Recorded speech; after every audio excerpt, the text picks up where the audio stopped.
Okay, today gonna put my uncle's fuel sender back in his car. So here's the sender. I'll try to get it as clean as I can. Some of this stuff is just really hard to get off. Anyway, here's the sender carrier itself.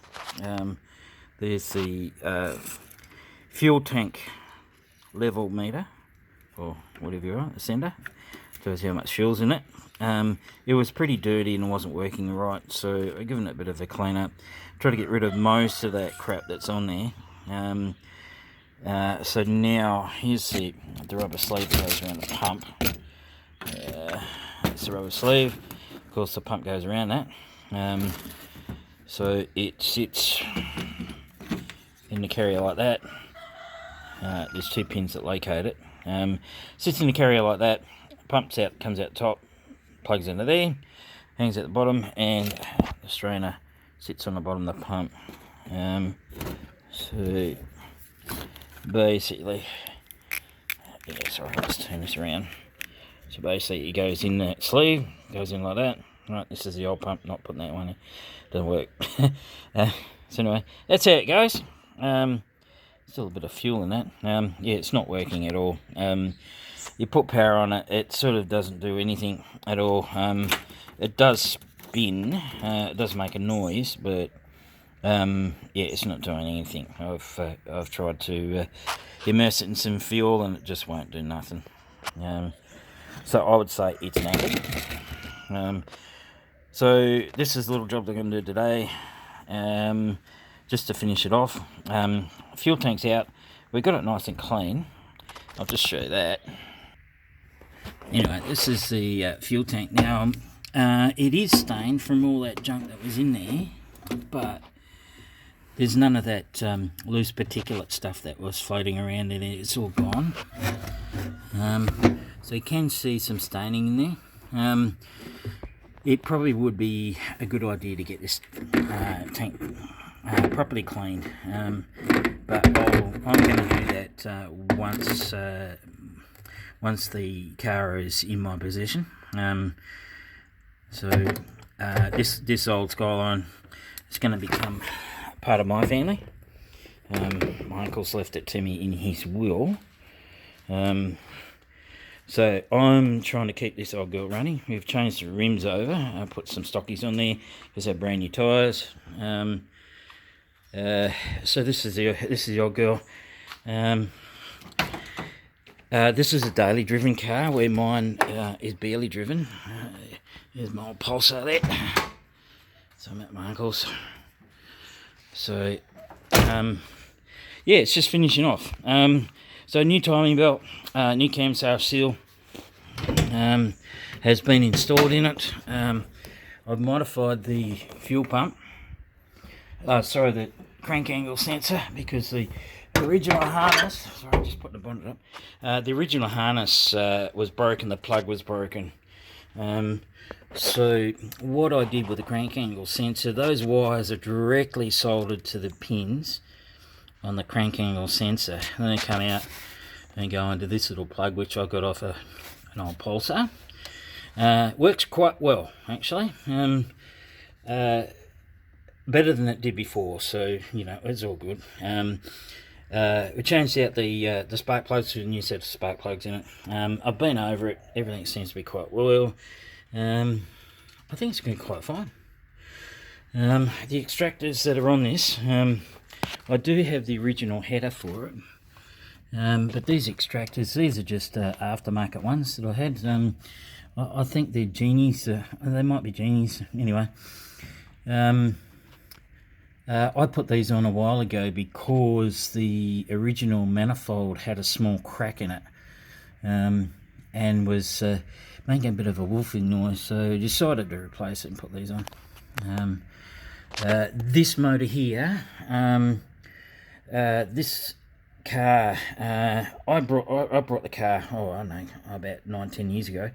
I brought it because it had a heavy duty tow hitch on it, with the intention of towing things with it. So this engine here, it was sold to some people that were doing postal delivery in outback Australia.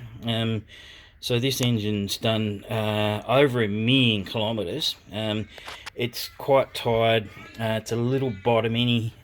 You know, the bottom end sort of rattles a little bit until oil pressure comes up, which is pretty well much normal for these, but it still runs quite well. You know, you can still arc up the back tyres quite easily in it. You know, being a station wagon, it's quite yeah, they've got quite a bit of torque in them. Very torquey engine, these ones. Not a lot of power, but lots of torque. Tons of torque. It was about 280 odd newton meters of torque, these things. So they're not bad. Can get a lot of horsepower if you want to turbo these things, but you know, sort of, I'm happy to have a car that's nice and reliable. And this is sort of getting there. You know, the fuel tank issue. That, you know, the problem with that is that he got some fuel from a service station that had dirty fuel tanks.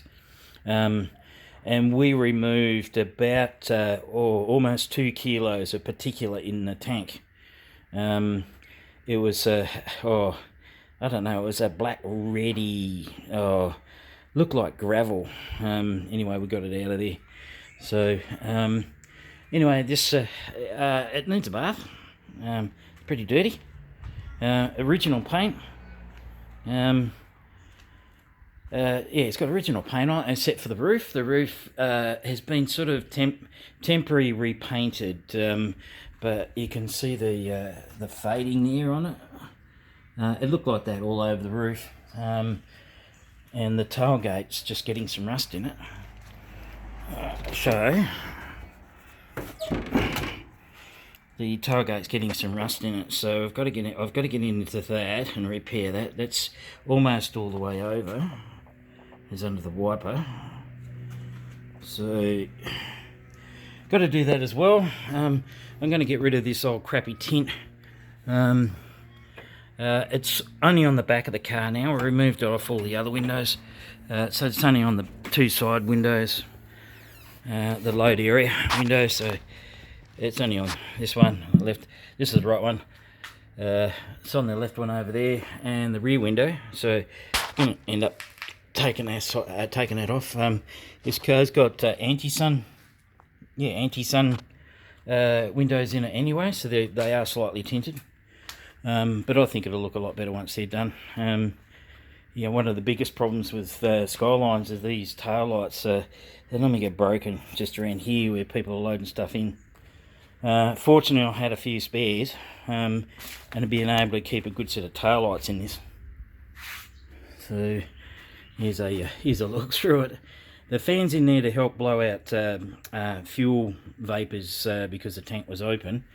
We've had a rag stuffed in it overnight, and I'm about to put the fuel pump in there. So there it is. This is where the spare wheel goes. Spare wheel goes in there. It's missing its hold down bolts. I'll have to try and find one of them. Don't know where I can go and get one of them from. Anyway, I've got a GXE interior for this, so I'm eventually going to change it out and put a GXE interior in it. We have started some of it. So that's this is the GXE door trim.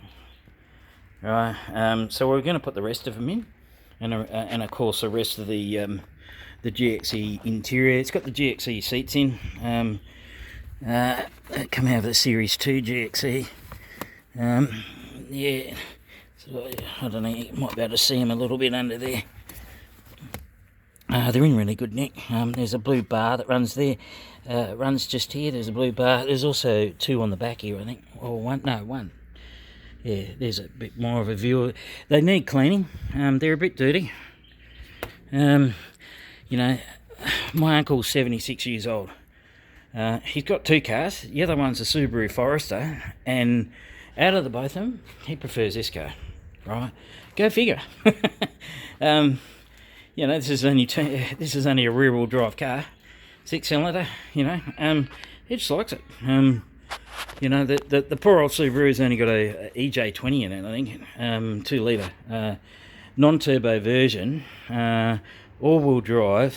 I think it's around about 12 litres per 100 kilometres, where this gets 9 litres per 100 kilometres.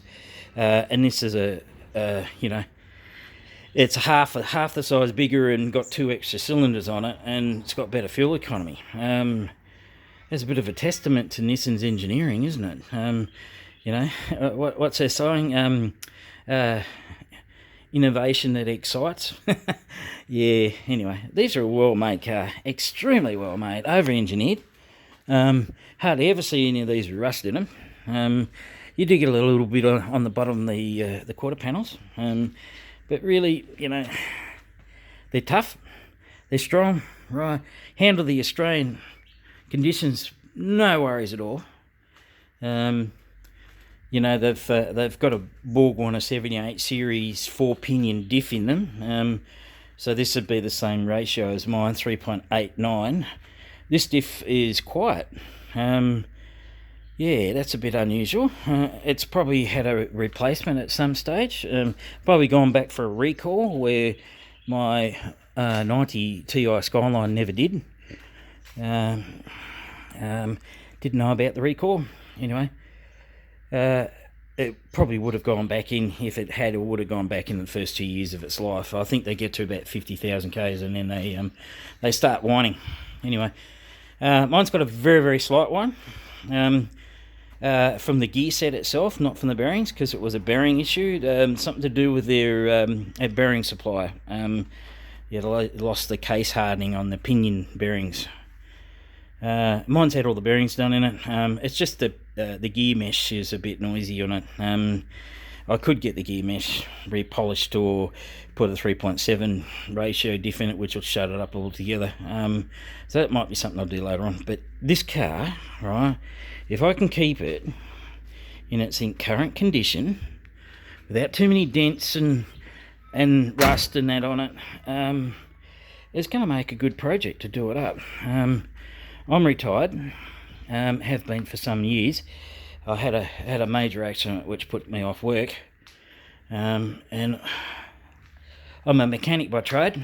I normally worked on old Holdens and Fords, Valiants. I worked up until 1996 as a mechanic. Sort of got into computers for a little bit there. Was doing mechanical work sort of off and on. So anyway. So this is my uncle's 1990 station wagon. I did see there was quite a few views of this car. So I've got a lot of interior to put in there. I'm going to end up doing it. And turning this GL R31 1990, it's June 1990 this one. Sorry, it's an executive. Anyway, I'm going to be turning it into a GXE wagon. I think I've even got the badges for it. So they did make the GXE in these cars. I think it's pretty well much one of the last Skylines made. Being June. So I'll show you here and prove that it was made when it was made and where it was made. This is in Australia. Okay, still got its original engine. Gearbox has been replaced a couple of times. When I got the car back, it had been in a flash flood in the outback Australia, and it was full of gravelly mud and stuff. It was all through the chassis rails and everything.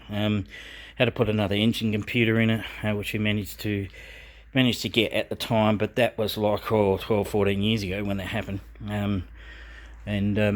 Yeah, we had to pull the interior out, clean it all out. The water level came up just below the trim here on the car, so that meant that the engine computer being over in the kick panel over there was in the water. Yeah, I think the battery was disconnected at the time. I don't think the car, because it was stopped. They were having problems with the gearbox.